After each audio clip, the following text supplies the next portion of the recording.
এদিক তাকাও, তুমি আমার কথা ভালোভাবে শুনবা, ঠিক আছে? তোমার কি দেবো আজকে? কয়টা শর্ত দেবো? 4টা না 5টা শর্ত দেবো, ঠিক আছে? 4টা হাত, একটা লেস, 5টা শর্ত।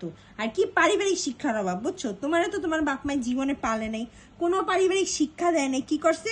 পয়দা করছে, পয়দা করে ফালাই দিছে, সে আমরা আইনে তোমারে বড় করতেছি। তোমার মধ্যে পারিবারিক শিক্ষার মেলা। ফার্স্ট শর্ত কি? তুমি আমার মেক্সুকে মারতে পারবা না। শুনছো? শুনছো? সেকেন্ড শর্ত কি? চুরি করে খাবার খাবা না, ঠিক আছে? থার্ড শর্ত, যেখানে সেখানে পি করা যাবে না, কোনো মতো টুতু চিনি না আমি, যেখানে সেখানে করতে পারবে না, ঠিক আছে?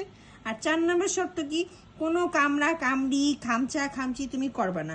আর হচ্ছে পুপু করে হাগু করে ঢেকে রাখবা, তোমার পুপুতে বিচ্ছিরি রকমের গন্ধ, ঠিক আছে? তো এই যে 1 নম্বর শর্ত, এই যে 2 হাত কই দিই, হাত কই যাবে নাকি, এই হচ্ছে 2 নম্বর শর্ত, এসে 3 নম্বর শর্ত, এই 4 নম্বর শর্ত, এই 5 নম্বর শর্ত। রাজি আছো? তুমি যে রাজি থাকো তো লেখ চাবো, না থাকলে নিজের গলায় টুকুস করে চাইপে দাও। হ্যাঁ, এই যে এইটা 2 নম্বর।